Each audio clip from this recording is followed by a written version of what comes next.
Germany built the most feared tanks in human history.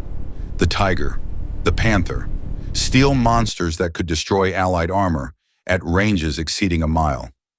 Allied commanders lost sleep over them. Their crews believed they were invincible.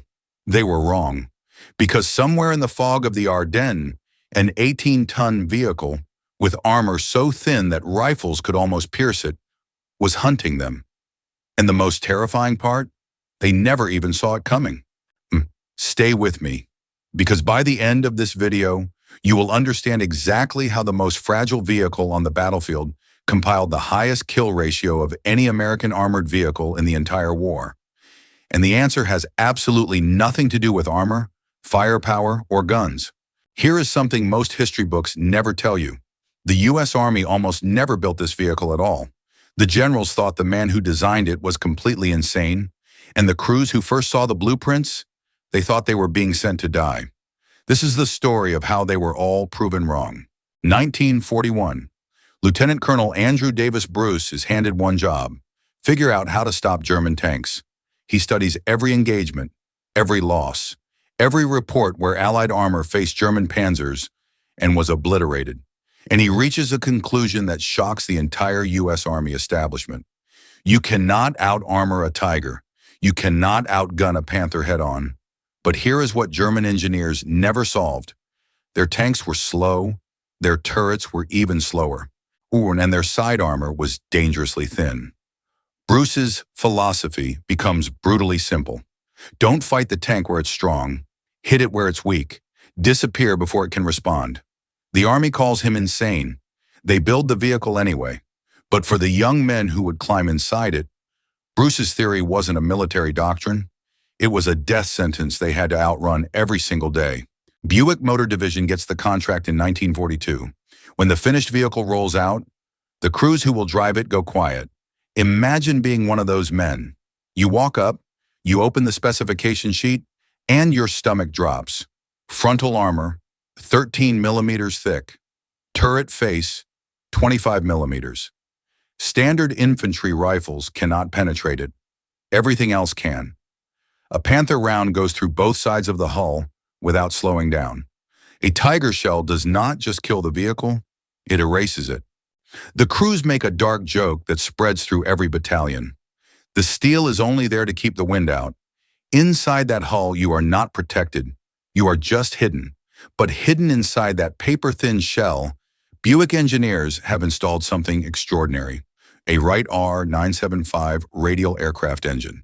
Inside a vehicle weighing half of anything it will ever fight.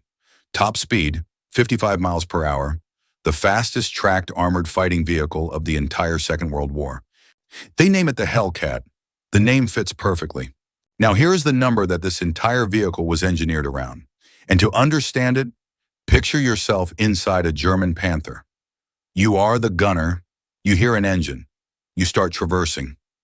A German tanker who survived the war described it this way: by the time my barrel reached where the sound was, there was nothing but tire tracks and smoke. Here is why.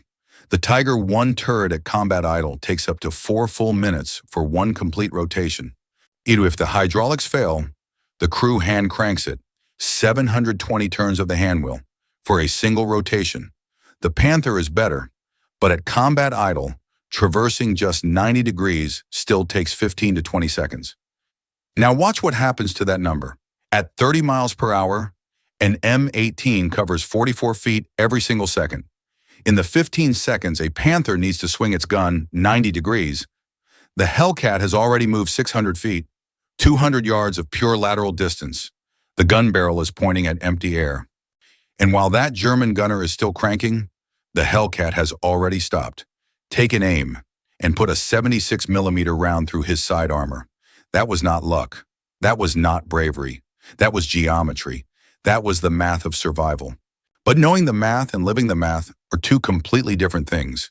Because in December 1944, outside a village called Noville, one 26-year-old American major and a handful of Hellcat crews were about to face an entire German Panzer division. And the math was about to become the most terrifying 48 hours of their lives. December 19th, 1944. The Wehrmacht has thrown everything into the Ardennes. Major William Dobry, 26 years old, is ordered to hold the village of Noville north of Bastogne. Against him, the full 2nd Panzer Division. The fog is so thick that engagements happen at point-blank range. At that distance, 13 millimeters of steel is a death sentence. If they can hit you, the crews develop a technique that will become legendary. A Hellcat races to a street corner, spots a Panther through the fog. A one-shot into the flank, full reverse, maximum speed. By the time the Panther's turret begins to traverse, the Hellcat is already gone, down an alley, behind a building, repositioning for the next shot. Then it reappears from the opposite side of the German column. Another shot, another kill, another disappearance. German reports to divisional headquarters grow increasingly desperate. They estimate they are being hit by a full American armored division. They are fighting one reinforced battalion, one 26-year-old major, and a handful of tin cans with fast feet. Over 2 days, they destroy over 30 German tanks around Noville. The village eventually falls. They were always too few to hold it forever, but they bought the critical hours that allowed the 101st Airborne to build the perimeter that held Bastogne. Their commander, Lieutenant Colonel Clifford Templeton, survives the Battle of the Bulge. He drives his men forward through the brutal winter, all the way into Germany itself. On March 1st, 1945, an artillery shell strikes his command post. He never sees the victory. He never sees what he helped save. If Noville was the moment the theory was tested under impossible pressure, Italy was the moment it became undeniable. April 1945. The Po Valley. Flat open ground stretching to the horizon. Perfect Hellcat country. The 805th Tank Destroyer Battalion, the only full Hellcat unit in the entire Italian theater, is chasing a broken German army north toward the Alps. They do not chase from behind. They drive parallel to the retreating columns, pull alongside at full speed, open fire. Your move before any turret can respond. Repeat, it is a drive-by shooting at armored vehicle scale, and the Germans have no answer for it. By the end of the war, M18 Hellcats record 526 confirmed tank kills, the highest kill ratio of any American armored vehicle in World War II. 18 tons, paper-thin armor, open top, no protection, the deadliest kill record on the American side of the entire war. Speed was never just a tactical advantage for these men. For the crews sitting in those open turrets, freezing rain coming in, no roof above them, nothing but 13 millimeters of steel between them, and everything trying to kill them. Speed was the only thing standing between them and a very cold grave. They did not survive because they were protected. They survived because they refused to be still. If that math just rewired how you think about armored warfare, hit like. It genuinely helps this channel reach more people. Subscribe now, because next week we are covering the gun the Germans put inside the Tiger to fight back. The weapon so feared that Allied commanders built entirely new battlefield doctrines just to survive encountering it.